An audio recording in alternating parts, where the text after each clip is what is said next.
Hey everyone, welcome back to our channel. Today I'm going to show you how to attach a PDF and send in email in a very simple way.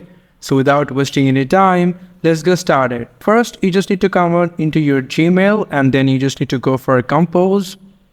And from here, you just need to select to or where you want to send this email and going to select some subject typing as a test. After writing it, you just need to come over into your this below section, and if your PDF into your computer, then you just need to click on this attach file option, click on that, and then from here you just need to select your PDF file. Like here you can see here is my PDF file. So if you click on that, it will upload it into your email. But if your PDF is in this drive, then just click on drive icon over here.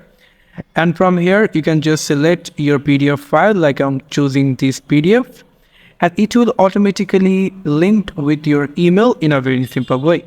So this is how you can attach PDF in email in a very simple way. Thank you so much for watching this video. I hope to see you in other videos. Till then, goodbye.